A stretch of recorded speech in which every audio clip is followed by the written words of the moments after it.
Le puse como título a esta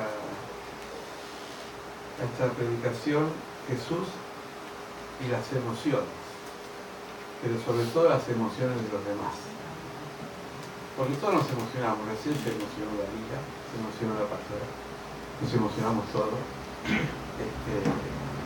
Porque es lindo cuando uno agradece, cuando uno está contento, cuando no tiene palabras, ¿vieron? Como esa canción. ¿No puedes saber por qué termina rompiendo? Esa canción que dice, hay momentos que las palabras no alcanzan. Y a veces no hay palabras para reducir lo que uno siente, ¿no? Hay sentimientos que son, gracias, que son muy profundos, ¿no? Amén. Sobre todo cuando uno está emocionado, esa es la palabra. Bueno, a veces nosotros queremos que, escuchen un poquito para ustedes, y para mí también. A veces nosotros queremos que los demás sean como nosotros somos. Por ejemplo, si uno es puntual, como yo quisiera que todos sean puntuales, ¿no? Pero yo tengo esas virtudes, pero tengo muchos defectos. Entonces tengo que aceptar los que no son puntuales. Algunas personas dicen, yo quisiera que, yo en tu época yo hacía esto. Y un día me dijeron a mí también eso. Yo dije, bueno, yo en tu época, la mía no. Es como que cada uno siempre tiende a compararse y a comparar a los demás como a suyo. Pero Dios piensa diferente. Dios piensa que cada uno de los que estamos acá y la gente que nos rodea son únicos. No hay otro. Se rompió el molde. Se rompió el molde cuando uno así. No hay, por más que sean gemelos, iguales físicamente, van a ser diferentes por dentro. Y vamos a ir a la palabra, porque yo quisiera ir a la naturaleza también emocional de Jesús. Porque Jesús, como ser humano, fue una persona muy emotiva. Y el que lo describe muy bien, a mi modo de ver, es Pablo a los Filipenses, capítulo 2, vamos a leer 3 versículos, el 6, el 7 y el 8, Filipenses capítulo 2, que habla de cómo era Jesús, o al menos cómo lo ve Pablo, porque en realidad nadie puede resumir lo que era Jesús. Jesús era tanto que Juan quizás lo sintetiza en el Evangelio cuando dice, tanto hizo Jesús que no me alcanzaría los libros del mundo para describirlo, ¿no? Cada uno tiene una mirada diferente, pero Pablo me gusta mucho cómo lo define. Filipenses capítulo 2, versículos 6, el 7 y el 8, ¿lo encontraron? Amén. Dice, el cual siendo en forma de Dios, es decir, Jesús tenía naturaleza divina, en forma de Dios, no estimó ser igual a Dios como cosa a que aferrarse. Es decir, Él no se valió de los superpoderes para hacer las cosas. Él se despojó ¿de qué? De su naturaleza divina. Versículo 7.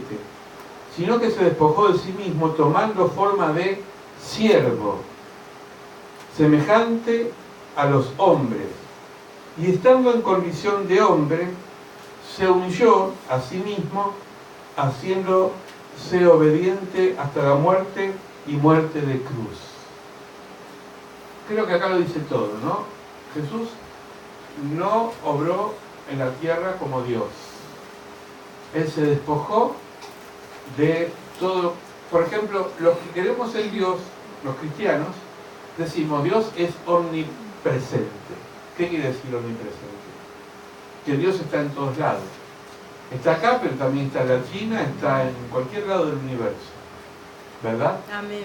Jesús, al despojarse de ser Dios, no era omnipresente, Es decir, estaba limitado por su radio donde él se movía. Estaba en Jerusalén, pero no podía estar al mismo tiempo en Judea. No hablo cuando resucitó, digo cuando él estuvo caminando con los discípulos, cuando era hombre. ¿Sí? Esto es importante porque Jesús fue limitado en todas las cosas, dice la palabra, como nosotros. Menos en el pecado, fue igual a nosotros. Esto lo tiene claro usted, ¿no? Es decir, Jesús tuvo hambre, tuvo sed, tuvo frío, tuvo impotencia, lloró, se alegró muchas veces, se enojó también, como un ser humano. Tuvo dolor, no solamente dolor físico, cuando fue flagelado, sino que tuvo dolor de sentirse abandonado. Así que no hay por qué decir que yo no puedo ser como Jesús, porque Jesús nunca se subió a un peldaño para decir, a mí no me puede limitar. Es más, él dijo, si todo lo que yo hice, ustedes lo van a vivir también. Y peor, si a mí me persiguieron, lo van a perseguir a ustedes, ¿no? Si a mí me criticaron, lo van a criticar a ustedes. Si a mí me fue bien, les va a ir bien a ustedes. Es decir, todo lo que yo pasé, les va a pasar a ustedes también. Por eso dicen que los mártires, todos los discípulos murieron como mártires. Todos fueron, dice que uno fue cortado por la mitad, otro fue decapitado como Santiago, según la tradición Pedro fue crucificado cabeza abajo, Juan murió poco a poco en la isla de Patmos, pero todos sufrieron el martirio. Y por 300 años la iglesia sufrió el martirio. La iglesia era perseguida, era juego de los romanos, iba al circo, y en vez de ver las competencias como vemos ahora, las Olimpiadas, los romanos disfrutaban cómo los leones se los comían a los cristianos, o los prendían fuego. Dice que Nerón usaba a los cristianos, los colgaba en un palo y los encendía fuego y decía, bueno, tenemos luz por todo el día. Fíjense en el sadismo que estaba metido con los cristianos. Fíjense en el amor que los cristianos tenían, que estaban dispuestos a dar la vida por la fe, por el Evangelio. Pero Jesús no pudo evitar que cada uno sea como es. Vamos a ir al Evangelio según San Juan, capítulo 2. San Juan 2.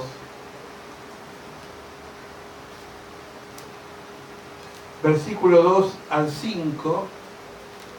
Y vamos a ver que Jesús, por ejemplo, no pudo con su mamá.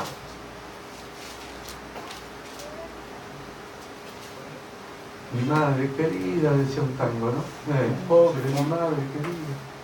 No pudo con su mamá. ¿Lo encontraron? Amén. San Juan 2. Vamos a leer del versículo 2 en adelante. Hasta el 5. Dice así. Al tercer día se hicieron unas bodas en Caná de Galilea, es decir, hubo un casamiento. Estaba allí la madre de Jesús, María, y fueron también invitados a la boda de Jesús y sus discípulos. Faltando el vino, la madre de Jesús le dijo, no tienen vino. Jesús dijo, ¿qué tienes conmigo, mujer? Aún no ha llegado mi hora. Su madre le dijo, a los que servían, haced todo lo que él os dijere. Acá María se desubicó en el tiempo, porque no era el tiempo de Jesús todavía que empiece a hacer milagros. Por eso Jesús dice, no llegó mi hora, no es todavía el momento, el Kyrios sería en griego, el tiempo no es, en griego hay dos tiempos, el cronos, de ahí viene la palabra cronómetro, que es el tiempo cuantitativo, y el Kyrios es el tiempo cualitativo, que es el tiempo de Dios.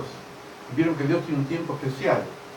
Dice Pedro que para él 1000 años es un día y un día son 1000 años, porque el tiempo en realidad no existe, es una invención humana, pero Dios es atemporal. Pero sin embargo, como decía recién, Jesús se acomodó a la circunstancia humana, aún él sabía que había un tiempo para obrar y hacer milagros. ¿Y qué le dice a la mamá? No, mamá, no es todavía mi hora. Acá dice mujer, ¿no? No es mi hora, como si no te metas. Jesús igual hizo el milagro. ¿Por qué faltaba en la boda?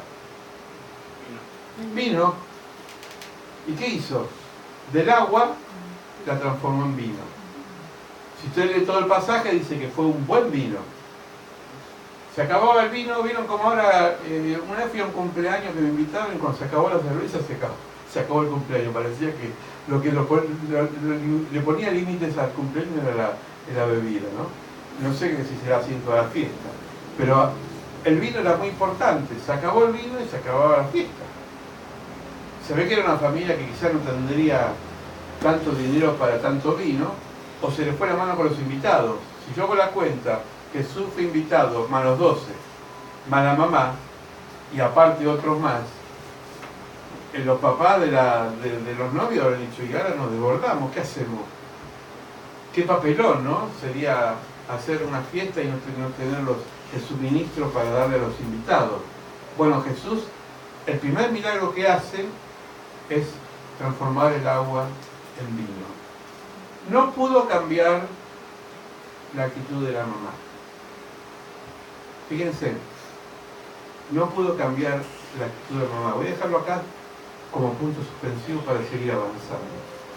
Vamos al joven rico.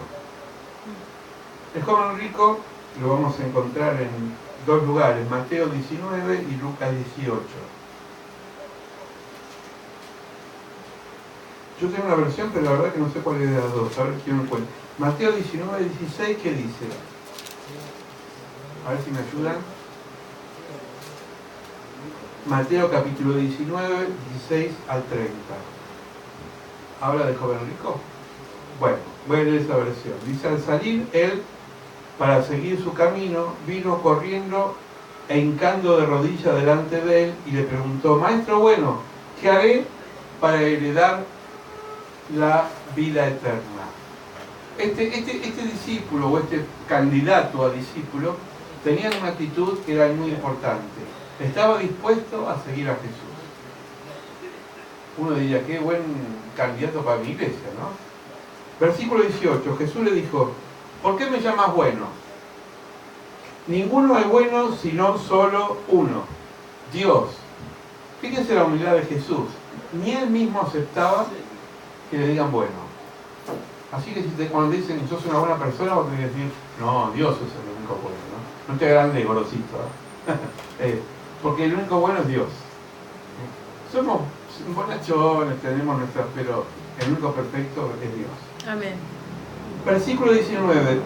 Los mandamientos, vos sabés, le dijo Jesús. No adulteres, no mates, no hurtes, no digas falso testimonio, no defraudes, honra a tu padre y a tu abuela, dice. A tu madre. A tu madre. Ah, bien, a tu madre. Esto es un principio importantísimo. Entonces respondió y le dijo, Maestro, todo esto lo he guardado de mi juventud. Lo he guardado de mi juventud. ¿Qué quiere decir? Que él cumplía lo que Dios mandaba en su ley. ¿Verdad? Hasta ahora yo lo hubiese aceptado en la iglesia. Digo, este es perfecto. Un muchacho así vale la pena, ¿no? ¿Me sigue? Amén. Entonces Jesús mirándolo le amó y le dijo, una cosa te falta.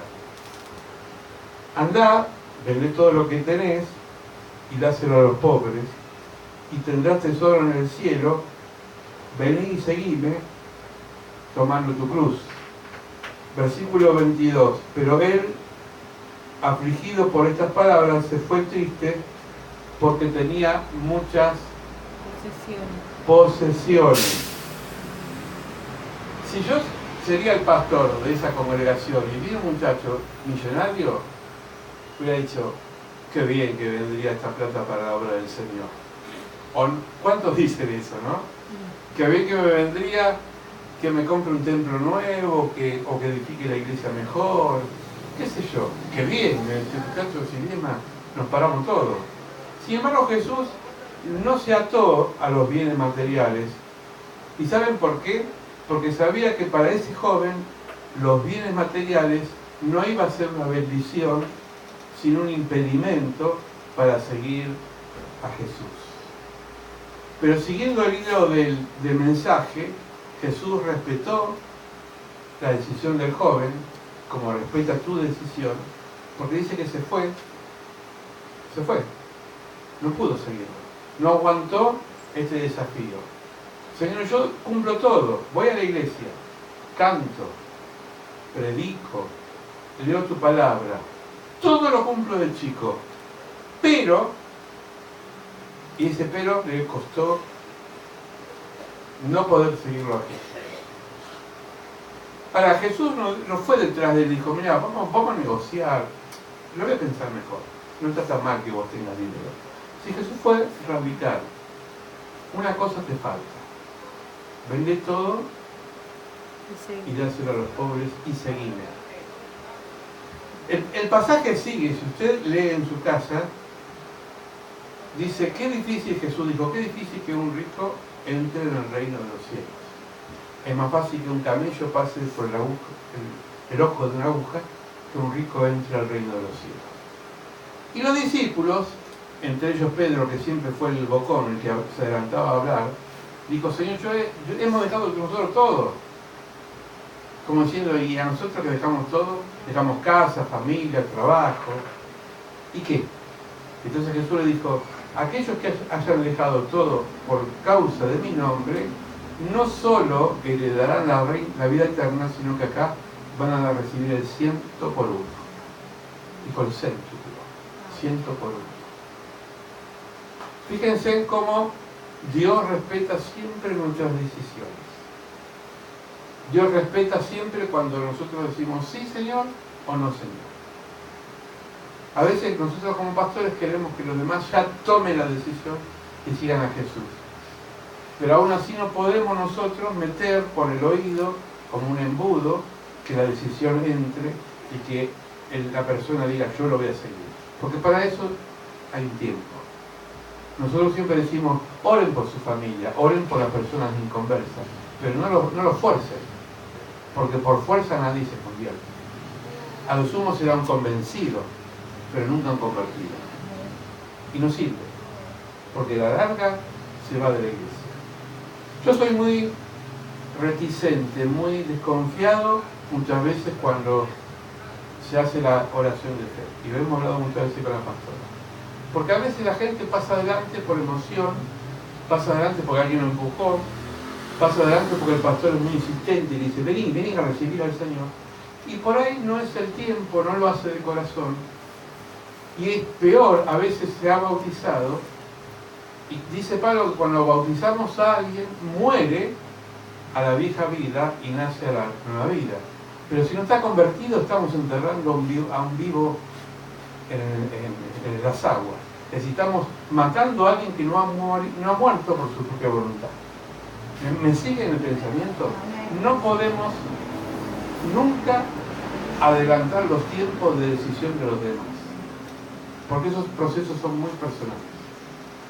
Jesús no le dijo, bueno, fuiste muchacho, perdiste. No, qué pena, se fue. No sabemos si más adelante él se convirtió, los evangelios no dicen nada, quizás sí, pero en ese momento fue un no. Seguimos adelante. La negación de Pedro. Vamos a Marcos 14, 62 al 72.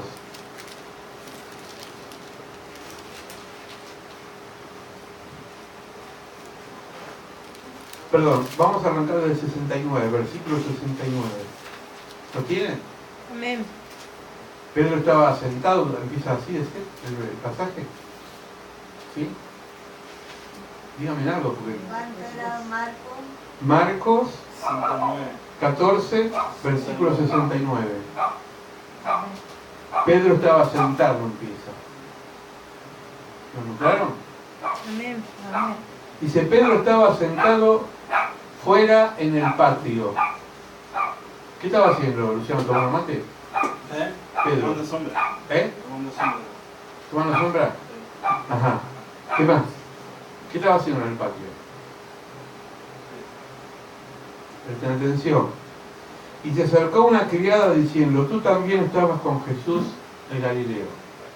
Lo sorprendió una persona, él estaba distraído, a veces estamos distraídos en el culto, y estaba distraído y dijo, te agarré infragante y vos perteneces al grupo del maestro. Versículo 70, él negó delante de todos diciendo, no sé lo que vos decís. Como yo, argentino, no lo conozco. No lo conozco. Versículo 71. Él negó otra vez con juramento, peor todavía. Te lo juro por mi abuelita, por mi madre y por toda mi parentela. Yo no tengo nada que ver con ese barbudo. Y dijo a los que estaban allí, también este estaba con el Nazareno. Es decir, ya la acusación era de varios, no solamente de uno, como la criada. Pero él negó otra vez con juramento, versículo 72. No conozco a ese hombre. Y después dice, un poco después, acercándose, los que por allí estaban dijeron a Pedro, verdaderamente también tú eres de ellos, porque aún tu manera de hablar te descubre. Tenía acento evangélico. No sé, algo tenía que lo encontraron. Dice, vos sos del palo, le dijo. Vos sos como Jesús, sos de grupo. Versículo 75. Entonces Pedro se acordó de las palabras de Jesús que había dicho, antes que cante el gallo, me negarás 3 veces. Y salieron fuera y lloró amargamente. Ahora, anteriormente, ratito antes, estaban comiendo en la última cena, ¿se acuerdan? Y Jesús dijo, discierno, sé por el Espíritu que alguien que está acá me va a negar. Directamente fue al grano, le dijo, Pedro, vos me vas a negar. Y Pedro le dijo, yo, papito, yo voy a dar la vida por vos, me voy a jugar entero. Estos pueden ser, pero yo soy macho, como dicen algunos, me la banco. Ni macho ni me la banco, no se la bancó, arrugó, tuvo miedo. ¿Saben qué quiere decir esto? Que los seres humanos somos así. Por eso dice Jeremías y es duro, maldito el hombre que confía en el hombre. A veces confiamos en la gente y se dan vuelta como una media. Pasa. ¿Amén? Amén. Amén. Pero bueno, somos así. ¿Qué hizo Jesús? Dijo, Padre, ahora que descienda del cielo como en Sodoma y Gomorra y que lo queme viva de Pedro. No dijo nada. Sabía que Pedro lo iba a negar. Porque no podía cambiar sus emociones. No podía cambiar su decisión. Santiago y Juan, Santiago querido, pero este no es Santiago de la provincia, sino Santiago y Juan, o Jacobo, como dice. Dice Lucas 9, 54 al 56. Hoy hay que buscar Biblia, vamos, sea digital, sea de papel, pero busque. Lucas 9, 54, 56.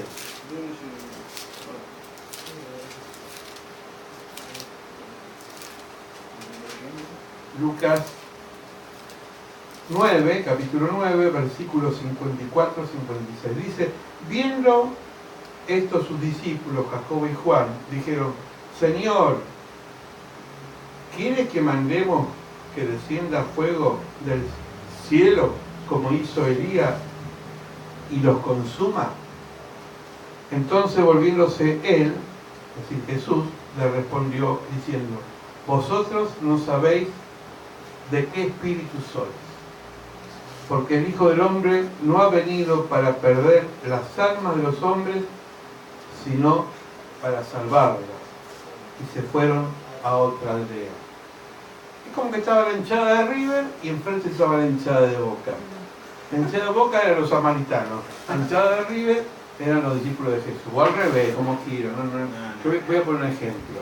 Había que rivalidad. Cuando hay rivalidad, ¿qué hay? Rosca, ¿no? Por eso dicen que las canchas tienen salidas diferentes, o sea, todos juntos, ¡pram!, explota. Bueno, había rivalidad entre los samaritanos y los judíos. Como los samaritanos eran enemigos de los judíos y Juan y Santiago eran judíos, ¿qué dijeron? Se acordaron de la palabra de Dios, porque son muy espirituales para condenar también, ¿no? Dijo, si la palabra de Dios dice que Elías hizo descender fuego y quemar el holocausto ante los Baales, podemos repetir la historia. Es como si vos tenés a alguien que le tenés bronca y decís, Señor, así como hiciste descender fuego en Sodoma y Gomorra, que caiga el orito del cielo y los quema todos. Nos haga bolsa. Porque vamos a ser honestos, la sed de venganza está dentro nuestro. Y muchas veces, aunque la palabra de Dios dice que no, pero nosotros muchas veces queremos ojo por ojo, diente por diente. Es difícil perdonar, ¿no? Es difícil perdonar.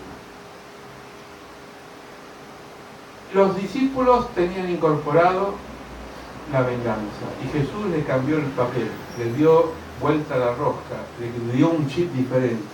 Y dije, yo no vine para condenar a los samaritanos, vine para salvarlos. Pero Jesús los retó y le dijo una palabra muy importante, no saben qué espíritu soy, quiere decir, ustedes todavía no saben qué está dentro de ustedes. Pablo en Romanos dice que nosotros tenemos una naturaleza, Romanos 7, una naturaleza caída y una naturaleza divina. La naturaleza caída dice que hago lo que no quiero.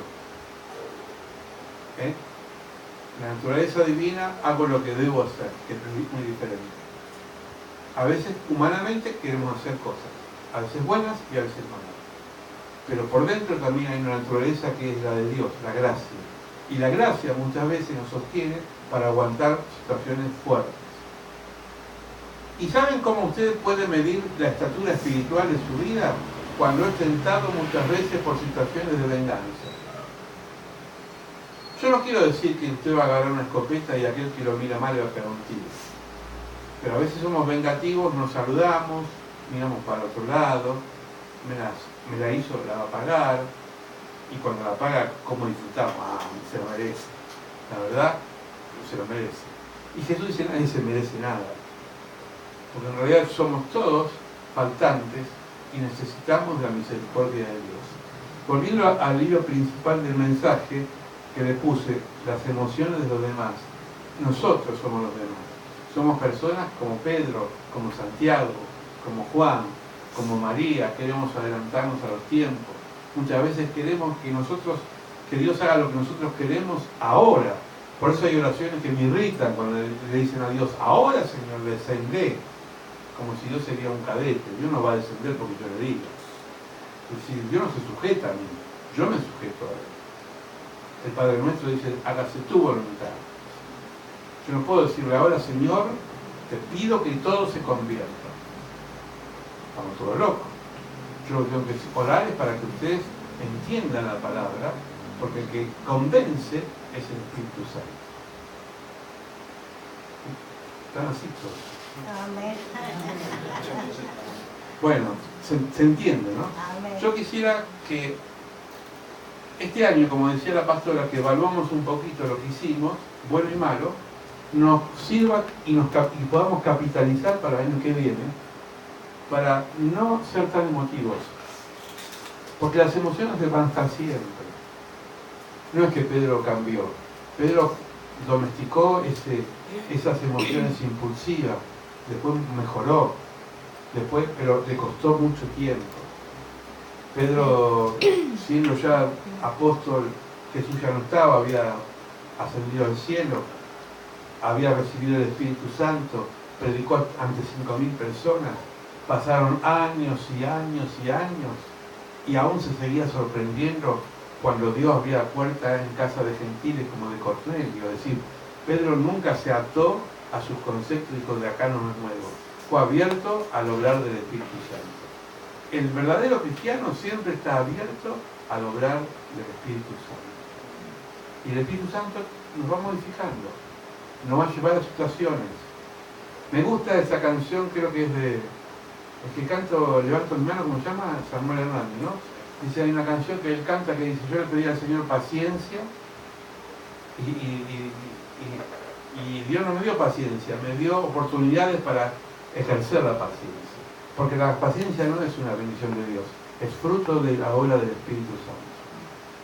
Es decir, la carne es crucificada y empezamos a ser pacientes.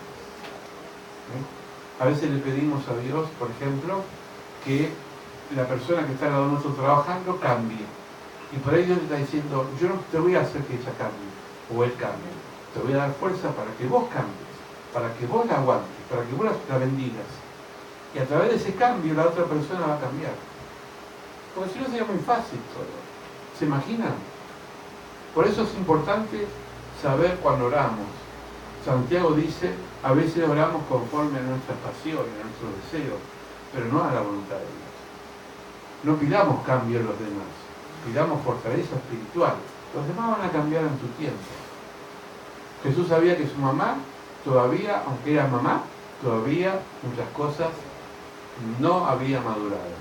Por eso dice que María guardaba sus cosas en el corazón, pero a veces no entendía muchas cosas. No fue la misma María antes que después de Pentecostés. No fue Pedro antes que después de Pentecostés. Santiago y Juan tampoco. Estoy hablando de personas que eran discípulos de Jesús. Nosotros somos discípulos de Jesús. Pero muchas veces vamos a tener actitudes que nos van a sorprender a nosotros mismos, ¿verdad? Y vamos a decir, ay, yo hice esto. Sí, vos hiciste eso. ¿Y por qué? Y porque somos seres humanos. La culpa no es de Dios. Hay que ser valientes y decir, Señor, perdóname. Perdóname. Y decirle al otro también, perdóname. Por eso las emociones de los demás y las nuestras tienen que ser respetadas. Nunca quieras que los demás sean como vos. Yo quisiera que todos sean inteligentes como yo.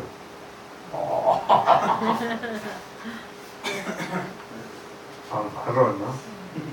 Nada, es una broma. Pero todo, a veces uno quiere que los demás sean así. Y todos somos parte de todos. Y por ahí la paciencia de alguien a mí me sorprende.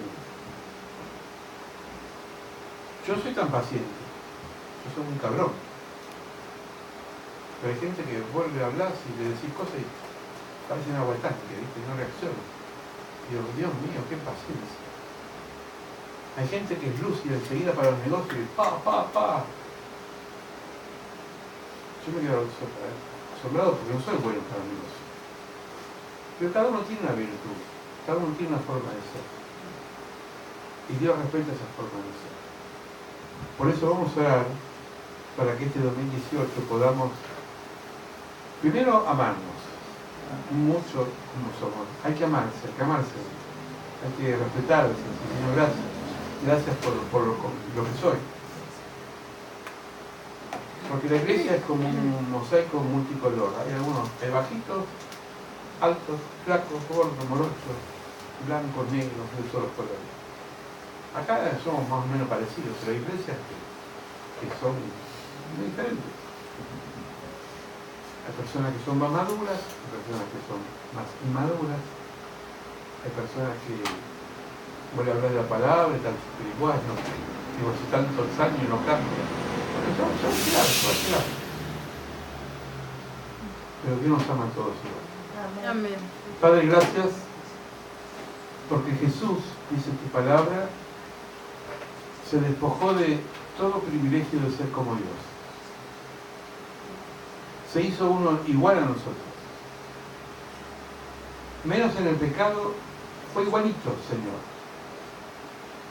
Jesús lloró por Jerusalén cuando Jerusalén no lo bendecía. Cuando él predicaba la buena nueva y el pueblo le daba la espalda. Lloró por Pilato, que era su mejor amigo. Tuvo, Señor, dolores en el corazón cuando veía a sus discípulos que no entendían el mensaje. Sufrió, Señor, con este joven rico que tenía actitud de ser discípulo, pero sin embargo se fue, eligió otro camino. Como tantas personas que amamos y eligen otro camino, Señor. Y nos sentimos quizás mal como Jesús. Quisiéramos correr y decirle, no te vayas. Pero ellos decidieron irse. A veces de tu casa y a veces de tu presencia. Como Jesús, Señor, que cuando vio a esa mujer que era cananea, Señor, de otro pueblo, de otro credo, con tanta insistencia dijo, aunque las migajas comen los perros, yo soy dispuesta a comer las migajas tuyas, con tal que mi hija sea sana. Y tú te sorprendiste de la fe de esta mujer cananea. Señor, igual a nosotros, igual a Jesús que tuvo que callar ante un hipócrita como Pilatos, igual a Jesús que tuvo que muchas veces cerrar la boca ante las injusticias que le hacían a él, pero no la cerró cuando había injusticia en los demás. Cuando vio a esos religiosos fariseos que medían la espiritualidad por los hechos externos y los trató de hipócritas y de raza de víboras. Se enojó cuando un templo estaba prostituido por el comercio e improvisó un rebenque y los echó a todos de ese lugar, a los cambistas, a los vendedores y a los que estaban haciendo de la casa de oración una mercancía. Ese Jesús seguimos.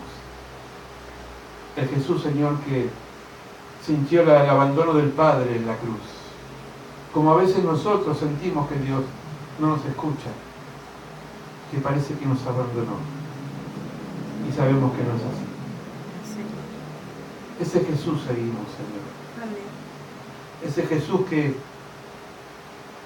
amó a su mamá y a sus hermanos, pero quiso dejar una lección en la casa de Marcos cuando dijo, ¿quién es mi madre y quiénes son mis hermanos?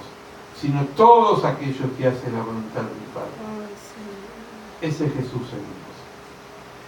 Ese ejemplo de vida, simple, profundo a la vez, transparente, directo, veraz en sus palabras, tierno con los niños. Los tomó en sus brazos y le dijo, de tales es el reino de los cielos. Ese Jesús seguimos, Señor. Ayúdanos en este 2018 a crecer hasta la estatura de Cristo Jesús. Amén. Bendice esta palabra, que la podamos seguir meditando en nuestro corazón. Amén. Amén.